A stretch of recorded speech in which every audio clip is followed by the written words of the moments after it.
मित्रों नमस्कार, स्वागत है आपका हिमालय टीवी यूट्यूब चैनल में। मित्रों, जैसा कि आप जानते ही हैं कि हमारे नेपाल के प्रधानमंत्री श्री पुष्प कमल दाहाल संयुक्त राष्ट्र संघ की सभा में संबोधन करके सीधा चीन के भ्रमण में गए हैं। इन दिनों अभी वो चीन के भ्रमण में ही है। उन्होंने एशियाई खेलकूद में अतिथि के रूप में भाग लिया और वहीं पर उनको चीन के राष्ट्रपति से भी 15 मिनट बातचीत हुई थी। उसके बाद वो बीजिंग गए और बीजिंग में भी बात हुई वहाँ के प्रधानमंत्री से, और इस संबंध में कुछ महत्वपूर्ण समझौता जरूर हुई है, लेकिन मैं आपको बता रहा हूँ कि चीन की दृष्टि नेपाल पर अभी बहुत ज़्यादा बढ़ गई है।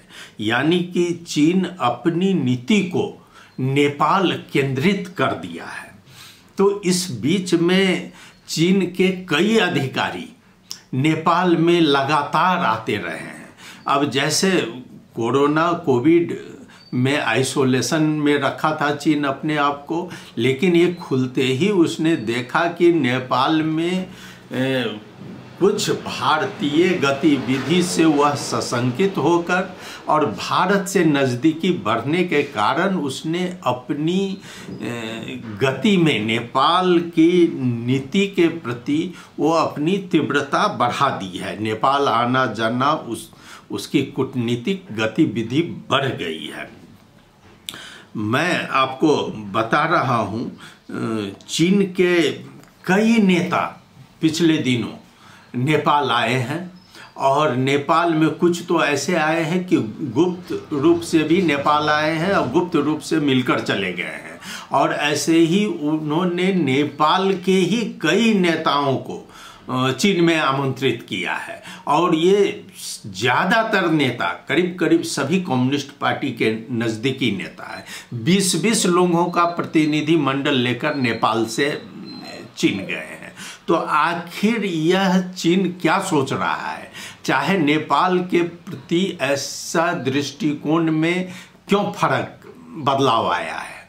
हम इसकी बात करते हैं कि पिछले दिनों कौन कौन नेता नेपाल से गए और वहाँ से आए। मैं इसकी जानकारी आपको दे रहा हूँ। तो मैं शुरू करता हूँ। सबसे पहले हमारे उपराष्ट्रपति राम सहाय यादव उपराष्ट्रपति होने के बाद ही उन्होंने पहला भ्रमण चीन का किया था, और उन्होंने चीन में श्रावण 29 गते गए थे और चीन के कुनमिंग में हुए 7वां चीन दक्षिण एशिया एक्सपो तथा चीन आयात निर्यात एक्सपो में विशेष अतिथि के रूप में उन्होंने भाग लिया था। उनके 1 सप्ताह का भ्रमण था चीन का। अभी तक वो भारत नहीं गए हैं। ये मैं उपराष्ट्रपति जी की बात कर रहा हूँ। और उसके बाद आप देख सकते हैं कि आषाढ़ 12 में हमारे उप प्रधानमंत्री एवं गृह मंत्री श्री नारायण काजी श्रेष्ठ 7 सदस्य को लेकर चीन का भ्रमण किए थे।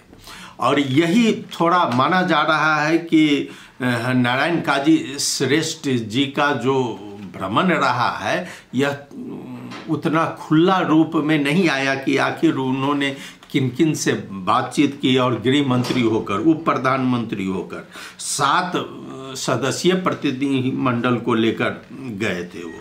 लेकिन कहा गया है कि सिचुआन प्रांत में पश्चिमी चीन अंतर्राष्ट्रीय मेला का उद्घाटन समारोह में उनको विशेष अतिथि के रूप में आमंत्रित किया गया था, और उसी में उन्होंने राजनीतिक भेंटघाट की थी वहाँ पर।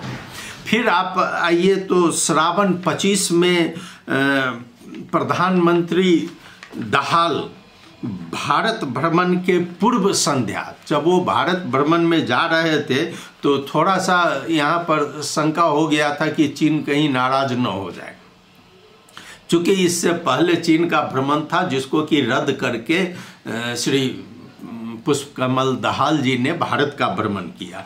तो वो अपने भारत जाने से पहले अपने पार्टी के महासचिव देव गुरुंग को वहाँ भेजे थे, चीन भेजे थे।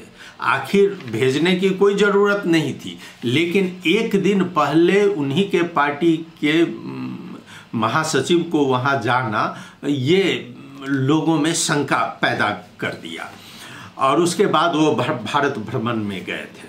अच्छा, उसके बाद आइए जेठ 5 गते सीपीसी अंतर्राष्ट्रीय विभाग के निमंत्रण पर माओवादी उपाध्यक्ष एवं प्रतिनिधि सभा के पूर्व सभामुख अग्नि प्रसाद सापकोटा के नेतृत्व में 20 सदस्यीय प्रतिनिधि मंडल को चीन भेजा गया था। ये बताइए, सापकोटा जी यहाँ के सभामुख रह चुके हैं और उनके मातहत में 20 लोगों को चीन में भेजा गया। इस क्रम में बताया गया कि वहाँ पर वो विदेश विभाग प्रमुख लियू चियान छाओ से बातचीत की, लेकिन ये 20 प्रतिनिधि मंडल कहाँ कहाँ गए, किन किन लोगों से बात किए, इसका डिटेल हमारे सामने नहीं आया। अच्छा, इसके बाद बैसाख 7 गते सीपीसी के ही निमंत्रण पर एमआलए प्रचार विभाग के उप प्रमुख विष्णु रिजाल जी चीन गए हुए थे। उन्होंने सीपीसी विदेश विभाग के उप मंत्री गुओ एसहाउ से बातचीत की। ये नेपाली कम्युनिस्ट पार्टी के नेता हैं और ये भी, इनको भी बुलाया गया था चीन में।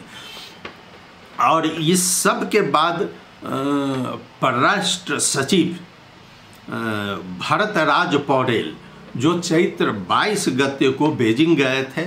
बताया जाता है कि 2017 में जो बेल्ट रोड इनिशिएटिव का हस्ताक्षर हुआ था, उसी के कार्यान्वयन हेतु नेपाल चीन कूटनीतिक परामर्श संयंत्र के बैठक में भाग लेने ये गए थे।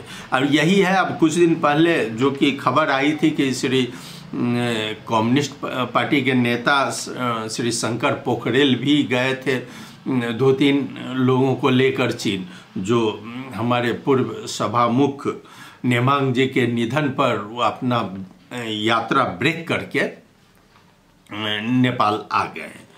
तो इस तरह देखा जा रहा है कि नेपाल के लोगों को अपने देश में बुलाकर, और वो भी खास करके कम्युनिस्ट पार्टी के नेताओं को चीन बुलाने में अभी सक्रिय है। और उसी तरह चीन के अधिकारी भी नेपाल आए हैं। तो चीनिया अधिकारी का नेपाल भ्रमण है, उसका जो लिस्ट है मेरे पास, मैं आपको बताता हूँ। आप पिछले श्रावण 7 गते सीपीसी पोलिट ब्यूरो सदस्य रहे वहाँ के नेता युयान चियाचुन नेपाल आए थे। उस समय हमारे प्रधानमंत्री पुष्पकमल दाहाल इटली के भ्रमण में थे। तो युयान से बात नहीं हो पाई थी और उनसे पहले जाना पड़ा था। तो उन्होंने वहाँ से इटली के रोम से युआन से वर्चुअल वार्ता की थी उनको खुश करने के लिए। लेकिन युआन यहाँ पर सभी राजनीतिक नेताओं से मिलने में व्यस्त रहे। खास करके उन्होंने कम्युनिस्ट पार्टी के नेताओं से बातचीत की, कुछ भारतीय समर्थक नेताओं से तो उन्होंने बात भी नहीं की। लेकिन पूरा राजनीतिक व्यस्तता पूरी रही उनकी। वैसे ही सीपीसी पोलिट ब्यूरो सदस्य युयान जियाजुन जोंग किंग की एक प्रतिनिधि मंडल श्रावण 7 गते नेपाल आई थी। अब ये युयान जियाजुन चीन के राष्ट्रपति के बहुत ही करीबी माने जाते हैं। उनके बहुत ही विश्वास पात्र माने जाने वाले युआन जी नेपाल में आकर यहाँ के सभी प्रमुख लोगों से भेंट करके और वो चीन वापस गए। इसी प्रकार 79 आषाढ़ 26 गते सीपीसी विभाग प्रमुख लियू जियान चाओ 4 दिन की भ्रमण में नेपाल आए थे। राजनीतिक भेंटघाट में उनका समय कटा। और वो किस किस से मिले, एक दो व्यक्ति का तो नाम कहा गया और लोगों का पता नहीं चला किन किन से मिले। फिर भाद्र 29 चीनिया राष्ट्रीय जन कांग्रेस के अध्यक्ष ली चांसू नेपाल आए हुए थे, उन्होंने भी राजनीतिक भेंटघाट की। इसके बाद बताया जाता है कि भाद्र 30 में संस्कृति तथा पर्यटन उपमंत्री ली चुन 5 दिन के भ्रमण में नेपाल आए थे, लेकिन इनका नेपाल भ्रमण को बहुत ही गोप्य रखा गया था और वो चुपचाप चीन फिर वापस चले गए। हाँ, एक दो लोगों से भेंट की जानकारी हमारे समक्ष आई है, लेकिन उनकी नेपाल भ्रमण को गोप्य रखा गया है। अब इस पर हमने कई लोगों से पूछताछ भी की है, लेकिन एक जो आया है वह centre for Nepal and Asian studies यानी कि त्रिभुवन यूनिवर्सिटी में सिनास है, उसके कार्यकारी निर्देशक हैं मृगेंद्र बहादुर कार्की।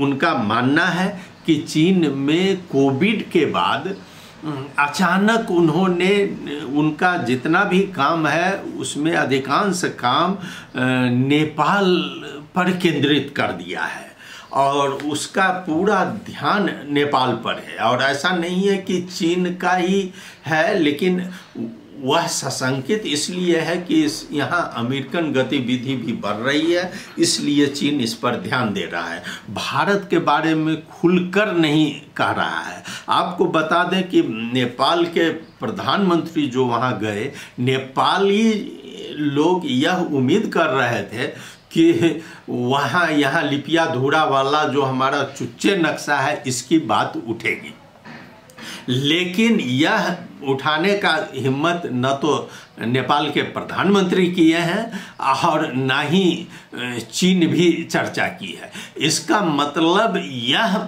माना जा सकता है कि ये जो चुच्चे नक्शा की बात है, ये वास्तव में ये आवेश में आकर केपी ओली की सरकार ने यहाँ पर पास करवा दिया और इस पर चीन के समक्ष बोलने का हिम्मत भी नहीं जुटा पाए हमारे प्रधानमंत्री। जबकि नेपाल में आओ तो नेपाल में बजावते कहा जाता है हाम्रो भूमि हो यो पास हुनु पर्छ, यो हामी राखेछौँ यसमा पाठ्यक्रममा त केमा यहाँ पर कहा जा रहा है। लेकिन इनको देख लिया गया है जो ये एक प्रकार से अब अपने आप को मना चुके हैं कि हाँ, ये भूमि पर अब चर्चा करना बेकार है।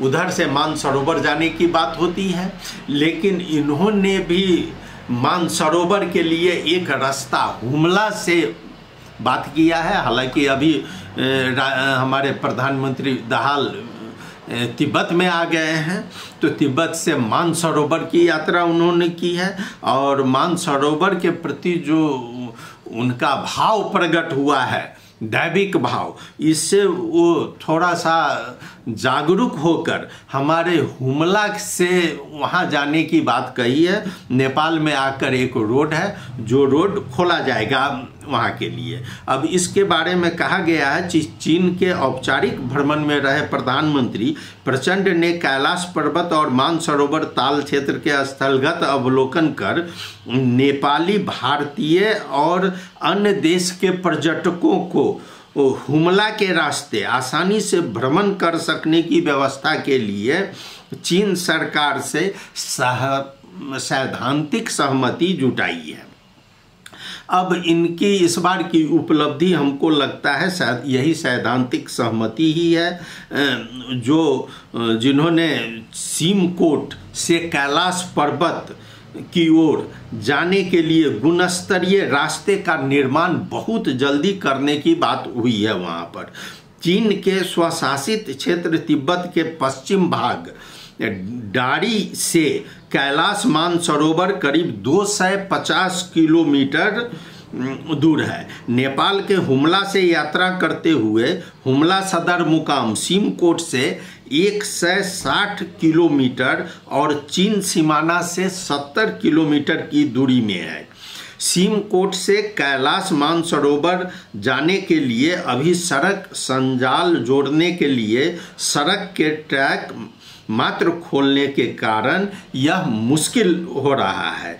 अब ये प्रधानमंत्री जी का मानसरोवर से एक ये दिव्य ज्ञान प्राप्त हुआ है, और अगर यह खुल गया तो ठीक है, नेपालियों को भी सहूलियत होगी मानसरोवर जाने में और भारतीयों को भी एक और रास्ता मिल जाएगा। यह एक अच्छी बात है, चीन भ्रमण की एक उपलब्धि मानी जा सकती है। तो मित्रों, मैं इस वक्त आपके समक्ष ये चीन की जो आक्रामक नेपाल नीति है, कूटनीतिक नीति, उसके बारे में कुछ डाटागत रखा। और प्रधानमंत्री हमारे अभी चीन में ही है, तिब्बत के ल्हासा में है। अब उनके लौटने के बाद मैं ज़रूर एक दूसरा रिपोर्ट प्रस्तुत करूंगा। आशा है आपको अच्छा लगा होगा। आप अपनी प्रतिक्रिया से ज़रूर अवगत करावें। और हाँ, हमारा यह YouTube चैनल सब्सक्राइब करना नहीं भूलें। धन्यवाद, नमस्कार।